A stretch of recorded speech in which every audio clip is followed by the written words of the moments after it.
नमस्कार। आप सभी का उत्थान ज्योति संस्थान में स्वागत है, अभिनंदन है। आज हम बात करने वाले हैं शुक्र के राशि परिवर्तन के प्रभाव के संदर्भ में। शुक्र कला, सौंदर्य, ऐश्वर्य, वैभव, दाम्पत्य जीवन, सुख संपन्नता के कारक ग्रह माने जाते हैं। इनके राशि में परिवर्तन जब होगा तो इनके कारक तत्वों में परिवर्तन होगा और सभी राशियों पर, सभी लग्नों पर व्यापक प्रभाव देखने को मिलेगा। वर्तमान में जो परिवर्तन होने जा रहा है, धनु राशि में परिवर्तन होने जा रहा है, देवगुरु बृहस्पति की राशि में परिवर्तन होने जा रहा है। उधर गोचरी दृष्टिकोण से बात करें तो वृषभ राशि में देवगुरु बृहस्पति का गोचरीय संचरण हो रहा है।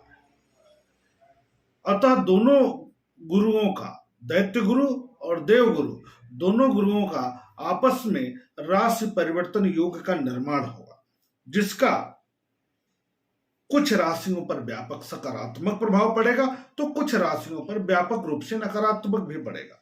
परंतु जहां नकारात्मकता की स्थिति भी है वहां भी सकारात्मक प्रभाव निकल कर ही आएगा। तो यह परिवर्तन अपने आप में एक श्रेष्ठ परिवर्तन है, बेहतर परिवर्तन है। ऐसे परिवर्तन कम देखने को मिलते हैं। तो 6 नवंबर को दिन बुधवार को 8:50 के बाद कार्तिक कृष्ण पक्ष पंचमी तिथि को ये प्रवेश कर गए हैं धनु राशि में। तो राशि परिवर्तन योग का निर्माण हो गया। ऐसे में आप सभी पर किस प्रकार का प्रभाव पड़ेगा इसकी चर्चा करेंगे, मेष से लेकर के मीन तक। लेकिन स्वतंत्र भारत के दृष्टिकोण से भी बात अगर हम करते हैं तो स्वतंत्र भारत के लिए शुक्र लग्न के कारक हो जाते हैं। ऐसी स्थिति में राशि परिवर्तन होगा। अष्टम में जा रहे हैं लेकिन लग्न भाव में देवगुरु बृहस्पति बैठे हैं। तो भारत के प्रभुता में, व्यक्तित्व में, भारत के अंतर्राष्ट्रीय छवि में सुधार की स्थिति बनेगी। शुक्र की दृष्टि धन भाव पर होगा तो व्यापारिक गतिविधियों में सुधार होगा। व्यापारिक दृष्टिकोण से बेहतर परिवर्तन देखने को मिलेगा। परंतु एक बात ध्यान रखने वाली है कि षडाष्टक योग भी बनेगा दोनों गुरुओं का। ऐसे में धार्मिक उन्माद की स्थिति उत्पन्न हो सकती है और राष्ट्र के पूर्वी क्षेत्र में और दक्षिण पूर्वी क्षेत्र में कुछ नकारात्मक बातें धार्मिक क्षेत्र से, सांप्रदायिकता के क्षेत्र से देखने को मिल सकती है। और बड़े स्तर पर किसी राजनीतिक, किसी कलाकार, अगर महिला कलाकार है तो उसके लिए अशुभ समाचार देखने को मिल सकता है। परंतु कला क्षेत्र से ही इस बीच में कोई बड़ी उपलब्धि भी हासिल हो सकती है। अब हम मेष की बात करेंगे, मेष राशि की बात करेंगे। क्या परिवर्तन लेके आएंगे ये गोचर जब शुक्र का गोचर होगा तो मेष के लिए बृहस्पति महाराज धन भाव पर और शुक्र महाराज भाग्य भाव पर। तो एक बेहतर स्थिति है, भाग्योन्नति की स्थिति बनेगी, पराक्रम बढ़ेगा, दाम्पत्य जीवन में मधुरता आएगी, दैनिक आय में वृद्धि होगा, पारिवारिक सुख शांति में वृद्धि होगा, भोग विलासिता ऐश्वर्य में वृद्धि होगा, कार्यों में भाग्य का साथ प्राप्त होगा। ये स्थितियां बेहतर होंगी। वृषभ की बात करेंगे तो आर्थिक गतिविधियों में सुधार होगा, सर्दी खांसी एलर्जी में वृद्धि हो सकती है। पारिवारिक कार्यों को लेकर के सकारात्मक परिवर्तन होगा परंतु मनोबल थोड़ा सा डिस्टर्ब होगा, मानसिक चिंतन हो सकती है, अस्थिरता में वृद्धि हो सकती है। पेशाब संबंधी समस्या भी इस बीच में थोड़ा सा तनाव देता हुआ दिखाई देगा। परंतु धन संबंधित कार्यों में अच्छी प्रगति होगी, पारिवारिक कार्यों में अच्छी प्रगति होगी, व्यापारिक गतिविधियों में अच्छे विकास होगा। कुल मिलाकर के वृषभ के लिए एक सकारात्मक परिवर्तन आर्थिक दृष्टिकोण से देखने को मिलेगा। केवल खान पान का ध्यान रखना है, स्वास्थ्य न गड़बड़ होने पाए। मिथुन की बात करेंगे तो मिथुन के लिए इनका यह परिवर्तन दैनिक आय में वृद्धि करने वाला होगा। दाम्पत्य जीवन में तनाव दे सकता है, थोड़ा सा खर्च बढ़ सकता है, प्रेम संबंधों में वृद्धि तो होगी लेकिन खर्च बढ़ता हुआ दिखाई देगा। अब इसको नकारात्मक ना लें, हो सकता है कि अपने जीवन साथी पर कुछ खर्च कर दें, चाहे वो जेवरात के रूप में खर्च कर दें, घर बनवाना चाह रहे हैं, जमीन लेना चाह रहे हैं उनके नाम से, तो आप इस अवधि में खर्च कर सकते हैं, ऐसी स्थिति बन सकती है। व्यापारिक गतिविधियों में सुधार होगा, साझेदारी के कार्यों में वृद्धि की स्थिति बनेगी, तो एक बेहतर परिवर्तन भी देखने को मिलेगा, बहुत कम नकारात्मक प्रभाव देखने को मिलेगा। खर्च के दृष्टिकोण से यह समय कहा जाएगा तो विपरीत कहा जाएगा। हो सकता है थोड़ा स्वास्थ्य पर, घरेलू स्वास्थ्य पर, घर में किसी की तबीयत खराब हो, उसको लेकर के थोड़ी सी चीजें गड़बड़ा जाए, खर्च बढ़ जाए, ऐसा हो सकता है। दूसरी बात, संतान पक्ष से शुभ समाचार मिलने की स्थिति भी बनेगी इस अवधि में। अब हम बात करेंगे कर्क के लिए। तो कर्क के लिए अति घनिष्ठ व्यक्ति से तनाव की स्थिति उत्पन्न हो सकती है, भोग विलासिता पर खर्च बढ़ सकता है, दूरस्थ यात्रा का योग बन सकता है, गृह और वाहन सुख को लेकर के थोड़ी चिंता की स्थिति बन सकती है, खर्च बढ़ सकता है। एलर्जी की समस्या इस बीच में तनाव दे सकता है, विशेष करके स्किन एलर्जी की समस्या। लेकिन उधर बृहस्पति महाराज लाभ भाव में बैठे हुए हैं, गोचर कर रहे हैं, राशि परिवर्तन योग बना हुआ, तो थोड़ा संतुलन की स्थिति भी जरूर बनी रहेगी। तो संतान पक्ष आपका बेहतर रहेगा, पराक्रम आपका ठीक रहेगा, दाम्पत्य जीवन भी ठीक रहेगा। सिंह की बात करेंगे तो सिंह में पंचम भाव पर जा रहे हैं और देवगुरु बृहस्पति दशम भाव में, तो सिंह के लिए एक बहुत बेहतर स्थिति हो रही है, विशेष करके संतान पक्ष को लेकर के, विशेष करके डिग्री आदि के लिए, विशेष करके आर्थिक गतिविधियों को लेकर के। यदि आप शेयर बाजार से जुड़े हुए हैं तो एक अच्छा रिटर्न आप पाएंगे। व्यापारिक क्षेत्र से जुड़े हैं तो व्यापारिक विस्तार का योग भी बनेगा, पैतृक संपत्ति का लाभ मिल सकता है, परिश्रम में वृद्धि हो सकती है, बौद्धिक क्षमता के आधार पर आप कुछ अच्छा करते हुए दिखाई देंगे, एक बेहतर परिवर्तन है, गृह और वाहन सुख में वृद्धि की स्थिति बनती हुई दिखाई दे रही है। आप अपने क्षमता के आधार पर सामाजिक स्थिति में वृद्धि कर पाएंगे, कुटुंब में नया कार्य हो सकता है। एक ही समस्या है कि अति घनिष्ठ व्यक्ति से तनाव की स्थिति बनती हुई दिखाई दे सकती है। कन्या की बात करेंगे तो कन्या के लिए भी यह एक बेहतर परिवर्तन है। क्यों? क्योंकि चतुर्थ भाव में जाएंगे शुक्र, और चतुर्थ भाव में शुक्र की स्थिति बहुत मजबूत होती है, और भाग्य भाव में देवगुरु बृहस्पति, तो पराक्रम बढ़ेगा, भाई बंधुओं मित्रों का सहयोग सानिध्य बढ़ेगा, गृह और वाहन सुख में वृद्धि की स्थिति बनती हुई दिखाई दे रही है। परिश्रम में वृद्धि होगा, सम्मान में वृद्धि होगा, राज सम्मान में वृद्धि होगा, कार्यों में भाग्य का साथ मिलेगा, पारिवारिक गतिविधियों में सुधार होगा, परिवार में नए कार्य होंगे। इस तरीके से सुख समृद्धि की स्थिति बनती हुई दिखाई दे रही है। माता का स्वास्थ्य सुधरेगा, माता के साथ चल रहे वे तनाव की स्थिति में भी सुधार होगा, चाहे वो स्वास्थ्य को लेकर के हो, चाहे विचारों को लेकर के हो, कि जो थोड़ा बहुत भी नकारात्मकता होगी इस अवधि में समाप्त होने की स्थिति बनती दिखाई दे रही है। अब हम बात करेंगे तुला की। तो तुला के लिए शुक्र जा रहे हैं तृतीय भाव में और देवगुरु बृहस्पति है अष्टम भाव।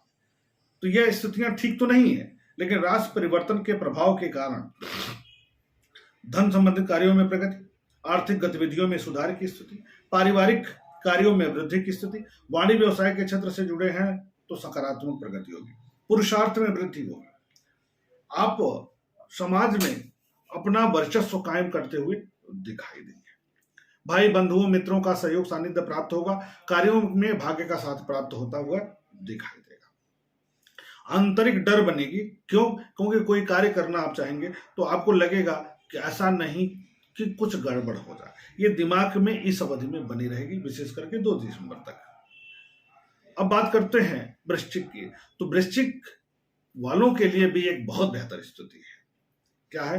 क्योंकि द्वितीय भाव धन भाव में जा रहे हैं, उधर देवगुरु बृहस्पति पंचम और धन के कारक होकर के सप्तम भाव में रहे, तो धन संबंधित कार्यों में बड़ी अच्छी उपलब्धि हासिल हो सकती है। व्यापारिक गतिविधियों में व्यापक सुधार होता हुआ दिखाई दे रहा है। धन संबंधित कार्यों में विस्तार होगा, प्रगति होगी, दैनिक लाभ में वृद्धि होगी, पारिवारिक गतिविधियों में सुधार होगा, वाणिज्य व्यवसाय के क्षेत्र से यदि आप जुड़े हैं तो वहां भी आप अच्छा करते हुए दिखाई देंगे। परंतु पेट एवं पेशाब की समस्या इस अवधि में तनाव दे सकती है। धनु की बात करेंगे तो धनु में भी स्थिति बहुत अच्छी नहीं कहेंगे, क्योंकि शुक्र लग्न राशि भाव लग्न भाव पर जा रहे हैं, इधर बृहस्पति लग्न के कारक होकर के सुख के कारक होकर के जा रहे हैं कहां? छठे भाव में। तो रोग ऋण शत्रु बढ़ते हुए दिखाई दे रहे हैं। स्वास्थ्य का विशेष ध्यान देना है। माता के स्वास्थ्य को लेकर के विशेष रूप से सावधान रहना है। दाम्पत्य जीवन में सुधार की स्थिति बनेगी। दैनिक लाभ में वृद्धि होगा। रोजगार में सुधार होगा, परंतु मानसिक उलझन में वृद्धि हो सकती है, चाहे वह जीवन साथी के स्वास्थ्य को लेकर हो, माता के स्वास्थ्य को लेकर के हो, आर्थिक गतिविधियों को लेकर के हो। परंतु तनाव आपका दूर होगा, क्योंकि आर्थिक गतिविधियां ठीक रहेंगी।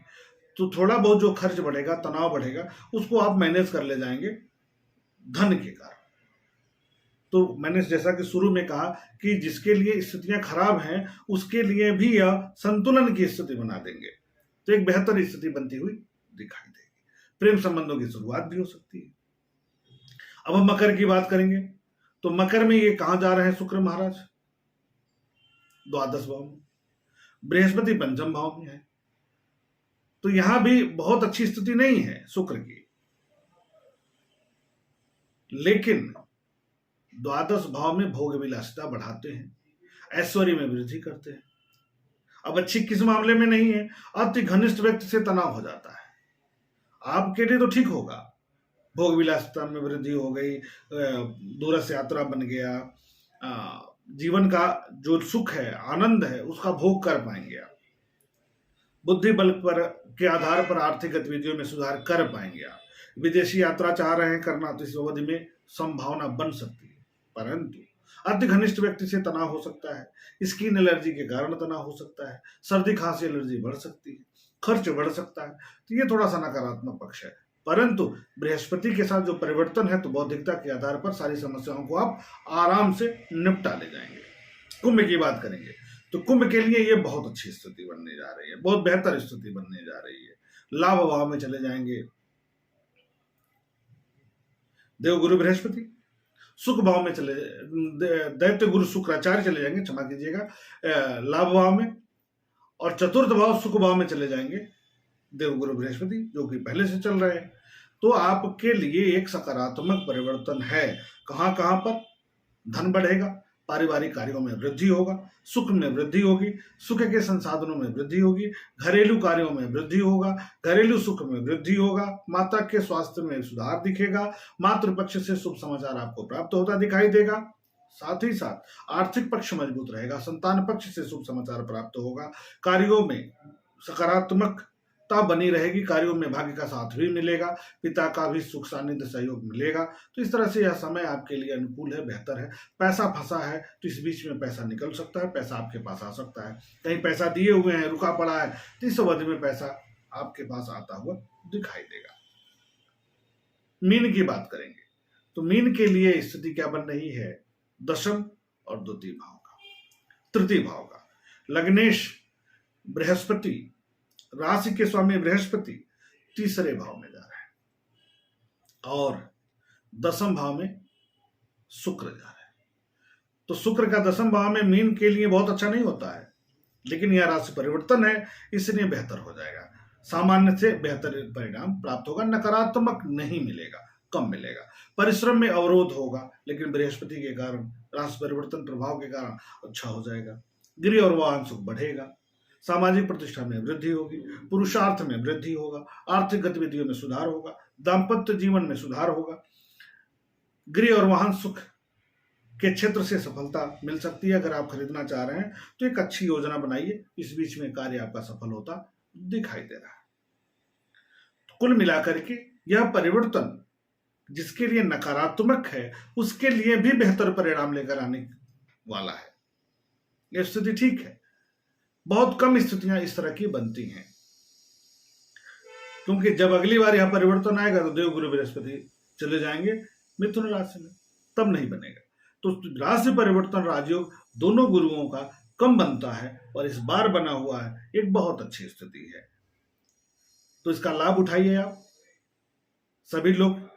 जिनके लिए थोड़ा नकारात्मक भी है, गौओं की सेवा करिए।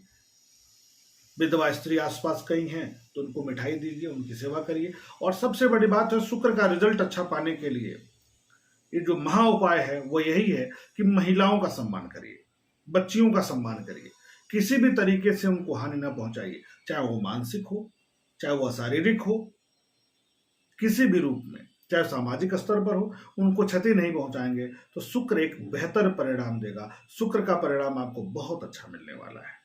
इस तरीके से यह परिवर्तन आप लोगों के लिए शुभ हो। नमस्कार।